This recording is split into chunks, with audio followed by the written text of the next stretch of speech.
என் நெஞ்சில் குடியிருக்கும். ஏன்னா இந்த அரசியல்ல மட்டும்தான் வித்தியாசமான ஒண்ணு நம்ம பார்க்கலாம்.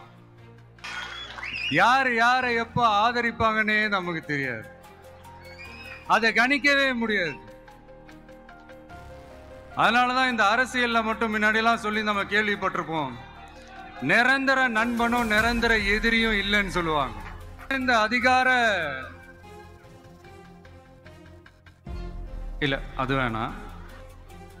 என்னடா இவன் திடீர்னு ஒருத்த என்ட்ரி கொடுத்துட்டானே, கத்துறதா கதறதா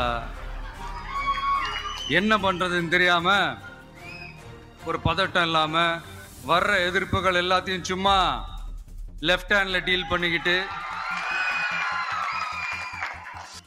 இந்த ஒரு காலகட்டம் தான் மிக முக்கியமான ஒரு காலகட்டம். இந்த நேரத்தில் நம்ம மேல ஒரு complaint. 27 assembly elections of our state, without compromising our party's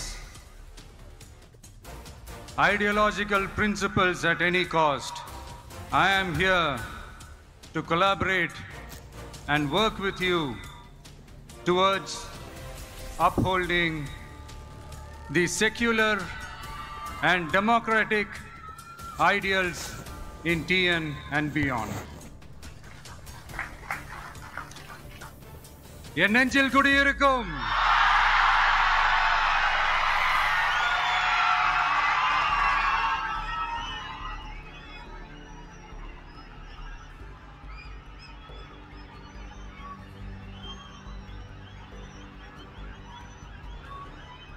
என்னுடைய தோழர்கள் தோழிகள்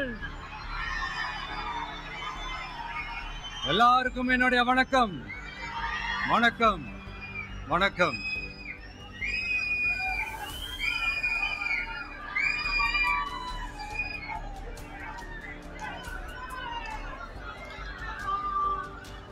இந்த அரசியல்னாலே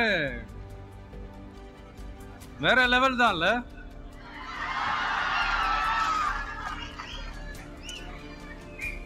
ஏன்னா இந்த அரசியல்ல மட்டும்தான் வித்தியாசமான ஒண்ணு நம்ம பார்க்கலாம். யார் யாரை எப்ப எதிர்ப்பாங்கன்னே நமக்கு தெரியாது,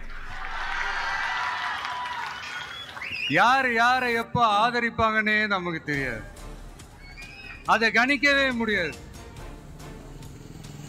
அதனாலதான் இந்த அரசியல்ல மட்டும் முன்னாடியெல்லாம் சொல்லி நம்ம கேள்விப்பட்டிருப்போம், நிரந்தர நண்பனும் நிரந்தர எதிரியும் இல்லைன்னு சொல்லுவாங்க. அரசியலுக்கு யார் வேணாலும் வரலாம், அது ஒரு ஜனநாயக உரிமைன்னு சொல்லுவாங்க. ஆனா மக்களுக்கு ரொம்ப ரொம்ப பிடிச்சு போன ஒருத்தன் அரசியலுக்கு வரான்னா அதை கண்டிப்பா நல்லவங்க எல்லாம் வரவேற்பாங்க. ஆனா ஒரு சில இந்த அதிகார இல்ல அது வேணாம், ஒரு சில பேருக்கு மட்டும் கொஞ்சம் எரிச்சல் வரத்தானே செய்யும், அது இருக்கும் தானே. என்னடா இவன் திடீர்னு ஒருத்த என்ட்ரி கொடுத்துட்டானே, இது வரைக்கும் நாம சொன்ன பொய்யெல்லாம் நம்பிக்கிட்டு மக்கள் நமக்கு ஓட்டு போட்டுக்கிட்டு இருந்தாங்களே, ஆனா இப்ப இவன் சொல்றதெல்லாம் பார்த்தா மக்கள் மனசுக்கு ரொம்ப நெருக்கமா வேற இருக்குது. அதுவே நமக்கு ஒரு பெரிய நெருக்கடியாகவும் இருக்குது. இவனை என்ன பண்ணலாம், என்ன செய்யலாம், எப்படி இவனை இது பண்ணலாம், க்ளோஸ் பண்ணலாம், எப்படி இவனை க்ளோஸ் பண்ணலாம், ஒரு கன்ஃபியூஷன் ஒன்று வரும். அந்த கன்ஃபியூஷன்ல கத்துறதா கதறதா என்ன பண்றதுன்னு தெரியாம வர்றவன் போறவன்லாம் கட்சி ஆரம்பிக்கிறான்னு சொல்லி இப்படி ஏதாவது பேச ஆரம்பிப்பாங்க. இப்போ நம்ம ஆட்சியில் இருக்கிறவங்க நமக்கு எதிராக பேசுறாங்க இல்லையா, அந்த மாதிரி. இப்படிப்பட்ட ஒரு அரசியல் காலத்துல கொஞ்சம் கூட ஒரு பயம் இல்லாம ஒரு பதட்டம் இல்லாமல் வர்ற எதிர்ப்புகள் எல்லாத்தையும் சும்மா லெஃப்ட் ஹேண்ட்ல டீல் பண்ணிக்கிட்டு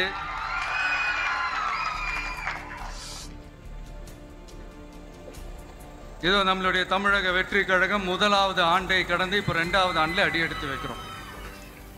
இந்த ஒரு காலகட்டம் தான் மிக முக்கியமான ஒரு காலகட்டம். ஏன்னா ஒரு அரசியல் கட்சிக்கு ஒரு பெரிய பலமே அந்த கட்சியினுடைய கட்டமைப்பு தான். அதுதான் அந்த கட்சியினுடைய ஒரு வேறு மாதிரி ஒரு அடிப்படை பலமே அதுதான். ஒரு ஆலமரம் மாதிரி ஒரு கட்சி ஒன்று வளரணும்னா அதுக்கான அந்த வேர்களும் விழுதுகளும் ஸ்ட்ராங்காக இருக்கணும் இல்லையா? அப்படிதான் நம்மளுடைய இந்த அமைப்பை பலப்படுத்துகிற ஒரு வேலையை தான் இப்போ நம்ம செஞ்சுக்கிட்டு இருக்கிறோம். தமிழ்நாடு முழுக்க மாவட்ட நிர்வாகிகள் எல்லாரையும் தேர்ந்தெடுத்து அறிவிச்சிட்டு இருக்கிறோம். இந்த நேரத்தில் நம்ம மேலே ஒரு கம்ப்ளைண்ட், அது என்னன்னா, அதுதான் எனக்கும் புரியல. நம்மளுடைய மாவட்ட நிர்வாகிகள் எல்லாருமே வெறும் இளைஞர்களாகவே இருக்கிறாங்களாம். ஏன் இருந்தா என்ன?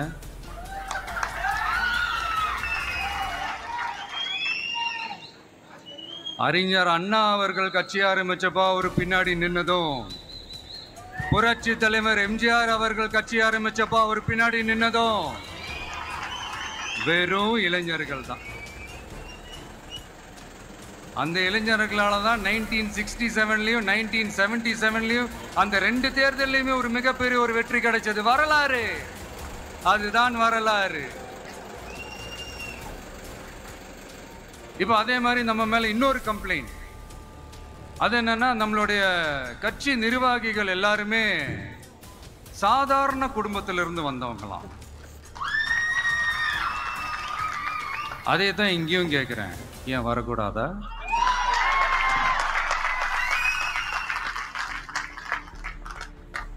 சாதாரண குடும்பத்திலிருந்து வந்தவங்க தான் பெருசு பெருசா சாதிச்சிருக்கிறாங்க. இன்னும் சொல்ல போனா நம்மளுடைய கட்சி எளிய மக்களுக்கான கட்சி தானே. அப்படி இருக்கும்போது நம்மளுடைய கட்சி நிர்வாகிகளும் எளிய குடும்பத்தை சேர்ந்தவங்களா தான் இருப்பாங்க. நம்மளுடைய கட்சி ஒன்றும் பண்ணையார்களுக்கான கட்சி கிடையாதுல்ல.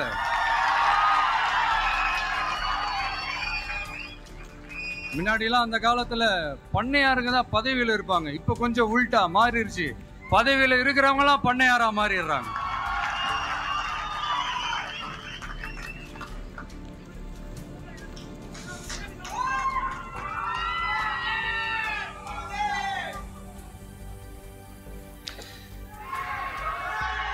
மக்களுடைய நலனை பத்தியோ, நாட்டோட நலனை பத்தியோ, வளர்ச்சிகளை பத்தியோ எதை பத்தியும் கவலைப்படாம பணம் பணம் பணம், எந்தெந்த வழிகளில் எந்தெந்த ரூட்லலாம் இப்படிப்பட்ட இந்த மைண்ட் செட் உள்ள இந்த பண்ணையார்களை அரசியலை விட்டே அகற்றுவதுதான் நம்மளுடைய முதல் வேலை.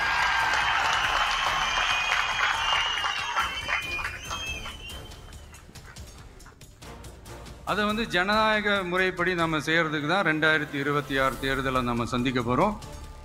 அந்த தேர்தலை சந்திக்க ரொம்ப ரொம்ப முக்கியமான விஷயம் பூத் லெவல் ஏஜென்ட்ஸ், BLA அப்படின்னு சொல்லுவாங்க. அது ரொம்ப ரொம்ப முக்கியம். ஏன்னா நீங்கள் பார்த்தீங்கன்னா தமிழ்நாட்டில் அந்த பெரிய பெரிய கட்சிகளுக்கு தான் அந்த BLAலாம் ரொம்ப ஸ்ட்ராங்காக இருக்கும்னு சொல்லுவாங்க. ஒரு அப்ராக்சிமேட்டாக ஒரு 69,000 பூத்ஸ் இருக்குது. அது எல்லாத்துக்குமே பூத் ஏஜென்ட்ஸா நம்மளுடைய கட்சி தோழர்களை தான் நியமிக்க போறோம். கூடிய சீக்கிரமே பூத் கமிட்டி மாநாடுன்னு ஒன்று நடத்த போறோம். அன்னைக்கு தெரியும் தமிழக வெற்றி கழகம் எந்த ஒரு பெரிய கட்சிக்கும் கொஞ்சம் கூட சளைச்சதில்லை. அன்னைக்கு தெரியும் தமிழக வெற்றி கழகம் தமிழ்நாட்டில் முதல் சக்தியா, முதன்மை சக்தியா, பவர்ஃபுல்லா இருக்குதுன்னு அன்னைக்கு ப்ரூவ் ஆகும். இப்ப புதுசா ஒரு பிரச்சனை ஒண்ணு கிளப்பி விட்டுட்டு இருக்கிறாங்க, மும்மொழி கொள்கை.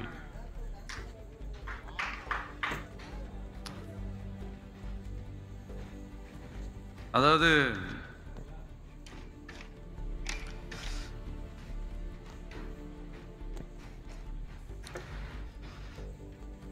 இதை இங்க செயல்படுத்தல.